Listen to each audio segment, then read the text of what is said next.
Olá, iniciamos nosso vídeo informativo sobre anatomia funcional da TM e anatomia dos músculos mastigatórios, apresentados pelos alunos do curso de odontologia da UCEF, Julia Neschel, Júlia Priori, Suelen Sauer, Ana Trapp e Victor. O que seria a TM? A TM, mais conhecida como articulação temporomandibular, ela é a principal conexão entre o crânio e a mandíbula. Ela envolve a área participante da parte escamosa do osso temporal, o disco articular no interior da cápsula articular e a cabeça da mandíbula e também os ligamentos adjacentes. Compartimentos da articulação temporomandibular. A articulação ela é separada nos compartimentos superior e inferior pelo disco articular. O compartimento superior ele é limitado superiormente pela fossa mandibular do osso temporal e inferiormente pelo próprio disco articular. Ele contém, em média, 1,2 ml de líquido sinovial e é responsável pelo movimento de translação da articulação. O compartimento inferior possui o disco articular como limite superior e o côndilo da mandíbula como limite inferior. Ele é ligeiramente menor, com uma média de volume de líquido sinovial de 0,9 ml e permite movimentos rotacionais. Falando um pouquinho então sobre a cápsula e os ligamentos. A cápsula articular, ela se origina da borda da fossa mandibular. Ela envolve o tubérculo articular do osso temporal e se insere no colo da mandíbula, acima da fóvea pterigoide. Ela é tão frouxa que a mandíbula ela pode se deslocar anteriormente de forma natural, sem danificar quaisquer fibras da cápsula. A ATM também é sustentada pelos seguintes ligamentos: os ligamentos colaterais medial e lateral, também conhecidos como ligamentos discais. Eles auxiliam na conexão entre os lados medial e lateral do disco articular, com o mesmo lado do côndilo. O ligamento temporomandibular está localizado no aspecto lateral da cápsula, e sua função inclui a prevenção de deslocamento lateral ou posterior do côndilo. O ligamento estilomandibular se origina do processo estiloide e se insere no ângulo da mandíbula. Ele é responsável por permitir a protusão da mandíbula. O ligamento esfenomandibular se estende entre a espinha do osso esfenoide e a língula da mandíbula. Ele contribui para a limitação dos movimentos de protusão extensa e abertura da boca. Suprimento vascular da articulação temporomandibular, ATM. A suplementação vascular da ATM ela é dada por 3 artérias principais. A alimentação principal vem da artéria auricular posterior, que é a partir da artéria maxilar e da artéria temporal superficial, um ramo terminal da artéria carótida externa.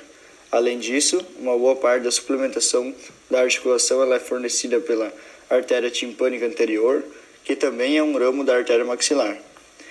E já toda essa drenagem sanguínea do sangue venoso, ela é feita por uma veia temporal superficial e ainda a veia maxilar. Bom, agora eu vou falar brevemente sobre a inervação da TM. A inervação da TM se dá por meio de receptores localizados em diferentes regiões, onde são descritos em 4 tipos. São eles: receptores de Ruffini, receptores de Pacini, receptores de Golgi e terminações nervosas livres. Os receptores de Ruffini determinam o ângulo de abertura da boca e variam dependente do grau de abertura. Os receptores de Pacini são ativados juntos ou transitoriamente com os de Ruffini e assinalam o início e o fim do movimento. E também suas respostas não dependem da direção nem da posição inicial do movimento. Os receptores de Golgi são protetores e respondem a pressões fortes nos tecidos articulares. E as terminações nervosas livres são nociceptivas e respondem pela dor. E afinal, quais são os nervos responsáveis pela inervação da TM? Então, os nervos seriam os nervos trigêmeos, nervo aurículo-temporal, nervo massetérico e temporal profundo posterior. E o nervo mandibular é o que fornece o suprimento principal da TM. Já a inervação adicional vem do nervo massetérico e nervos temporais profundos. As fibras parasimpáticas do glândulo óptico estimulam a produção sinovial e os neurônios simpáticos do glândulo cervical superior atingem a articulação ao longo dos vasos e desempenham um papel importante na recepção da dor e também acompanham o volume do sangue.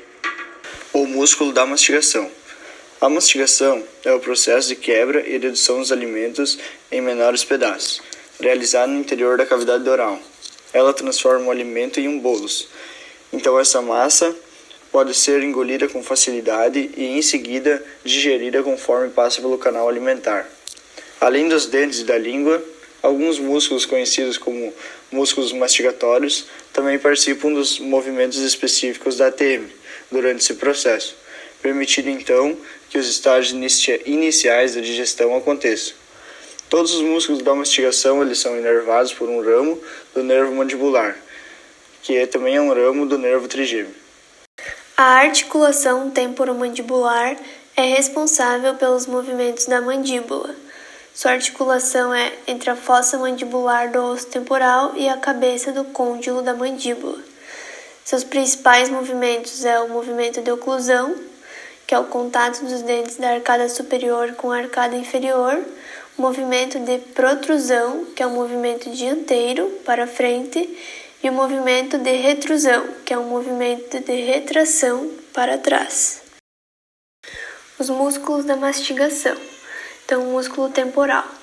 Esse músculo ele eleva e retrai a mandíbula e oclui os dentes, e também auxilia o músculo pterigóide lateral a se movimentar lateralmente.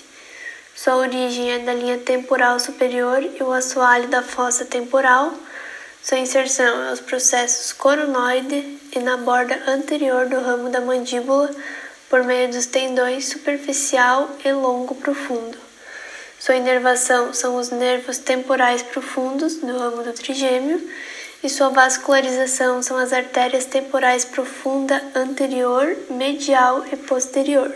Músculo masseter. Ele é o principal músculo da mastigação, que causa a elevação e protrusão da mandíbula e auxilia os outros músculos a mover a mandíbula lateralmente. Sua origem é a porção superficial, que tem origem nos 2/3 anteriores do arco zigomático, e sua porção profunda, na superfície medial do arco zigomático. Sua inserção é na superfície lateral externa do ramo e do ângulo da mandíbula. Sua inervação é o nervo massetérico do ramo do trigêmeo, e sua vascularização é a artéria massetérica, do ramo da artéria maxilar. Músculo pterigóide medial. Ele eleva, protrude e estabiliza lateralmente a mandíbula. Sua origem é na face medial da lâmina lateral da fossa pterigóidea, na base do crânio. Sua inserção é as porções posterior e inferior na superfície medial do ramo ascendente e do ângulo da mandíbula. Sua inervação é no nervo pterigóideo do ramo do trigêmeo e sua vascularização é a artéria pterigóide medial do ramo da artéria maxilar. Músculo pterigóideo lateral. Ele protrui a mandíbula e traciona o disco articular para frente, assistindo aos movimentos protrusivos da mandíbula. A porção superior tem origem na superfície infratemporal da asa maior do osso esfenoide e sua porção inferior na superfície do processo pterigóide do osso esfenoide. Sua inserção, feixe superior do disco articular e na cápsula da ATM, e ao feixe inferior na fossa pterigóidea. Sua inervação é no nervo pterigóide lateral do ramo do trigêmeo e a vascularização na artéria pterigóidea lateral do ramo da artéria maxilar.